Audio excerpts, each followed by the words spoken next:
Okay.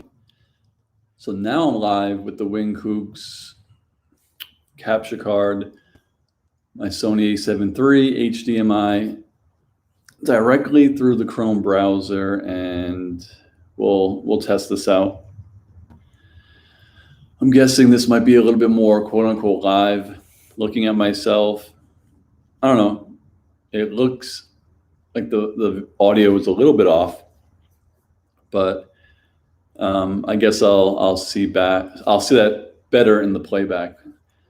When I looked at the recording using OBS, it was actually pretty fine. It wasn't that bad. I was using low latency, not the lowest latency, which doesn't really matter. It was like a 5 to 8 second gap. So even if I did have people watching and they were asking me questions, I don't think it would have been that bad. Because when I would say something, I just have to wait 8 seconds for them to ask a question, but that's not bad. And the quality looks fine. Like I said, my a7 III HDMI in this $21 capture card. Just from memory, I don't remember too much, I guess, lack of quality from when I used to test it with my Elgato capture card. But it's been a while since I used that. I don't ever live stream on YouTube, so mostly I use it for video games, and I might test this out with my Switch. But yeah, like I said in the other video, the biggest downfall is the card is too wide, and I can't plug in my USB cord because I have two USB ports on this adapter, normal length, like normal distance from each other, like any laptop. But this capture card is just too wide, and I can't plug anything else into the other port. So that is probably a huge downfall for this. I'm using my MacBook Pro microphone again as a mic instead of my Yeti.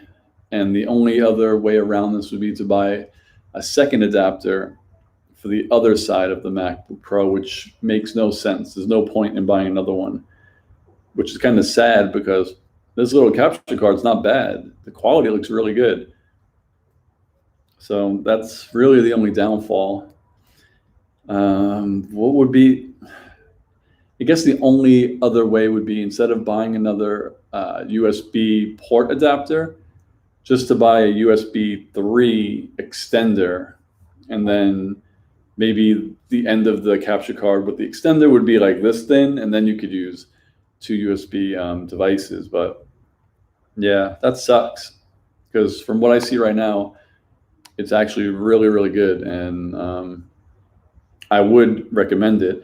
I'm probably going to have to test it a little bit more because, maybe it just doesn't last very long. Like, I just got it yesterday. These are my first two tests, and maybe in a week it breaks, So I guess I'll use it over the next couple of weeks and see how it holds up. But right now, just talking and watching myself on my laptop in the YouTube browser, the quality looks fine. And then when I replay it, I'll just see how good the audio matches up. But from what I see, it's fine. That's pretty much it. So I'll close this and I'll check the feed, and then I will report back on my page. All right.